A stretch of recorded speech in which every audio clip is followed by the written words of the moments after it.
বরিশালে শীতের শুরুতেই জমে উঠেছে ফুটপাতের শীতের পোশাক বাজার, যেখানে ৩০ টাকা থেকে শুরু করে ৩০০ টাকায় পাওয়া যায় শীতের পোশাক।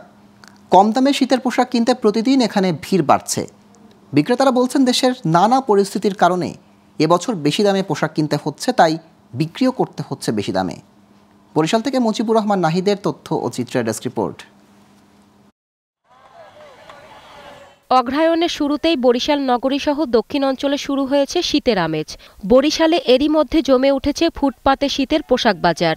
নগর ভবনের পাশে জেলা পরিষদের পুকুর পাড় জুড়ে ফুটপাতে অস্থায়ী দোকানগুলোতে প্রতিদিন বিকেল থেকে রাত পর্যন্ত নিম্ন ও মধ্যবিত্ত পরিবারের লোকজন শীতবস্ত্র কেনার জন্য ভিড় করছে। সামর্থ্য অনুযায়ী যে যেভাবে পারছেন সেভাবে বেছে বেছে পোশাক কিনতে পারেন এখানে মাথার টুপি, পা ও হাতের মোজা, মাফলার, সোয়েটার, জাম্পার, ফুল হাতা গেঞ্জির দোকানেই বেশি ভিড় দেখা যায়। তবে চাহিদা অনুযায়ী পোশাক কিনতে পেয়ে খুশি ক্রেতারা।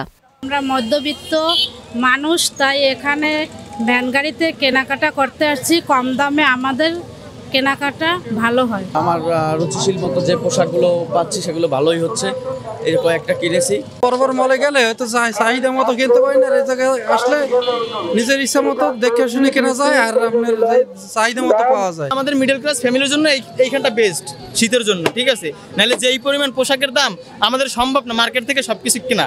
দেশের বর্তমান পরিস্থিতির কারণে সব পোশাক বেশি দামে কিনতে হচ্ছে, তাই বিক্রিও বেশি দামে করতে হচ্ছে বলে জানান বিক্রেতারা। বর্তমানে আমাদের দেশের পরিস্থিতি তো ভালো করেই জানেন, যার কারণে আমাদের দামটা এরকম হঠাৎ করে বৃদ্ধি পাওয়ার কারণ। মালের দামটা কম থাকতো আমরা কিছু কম রেটে কাস্টমারের সুবিধা দিতে পারতাম, কিন্তু মালের রেট বেশি থাকে, কাস্টমার সেই তুলনায় মাল কিনতেও পারছে না, রেট একটু বেশি দেখে কাস্টমারেরও সমস্যা হইতেছে। শীত যত বাড়বে ফুটপাতে বেচা কেনা আরও জমজমাট হবে বলে প্রত্যাশা সংশ্লিষ্টদের। Global television news desk.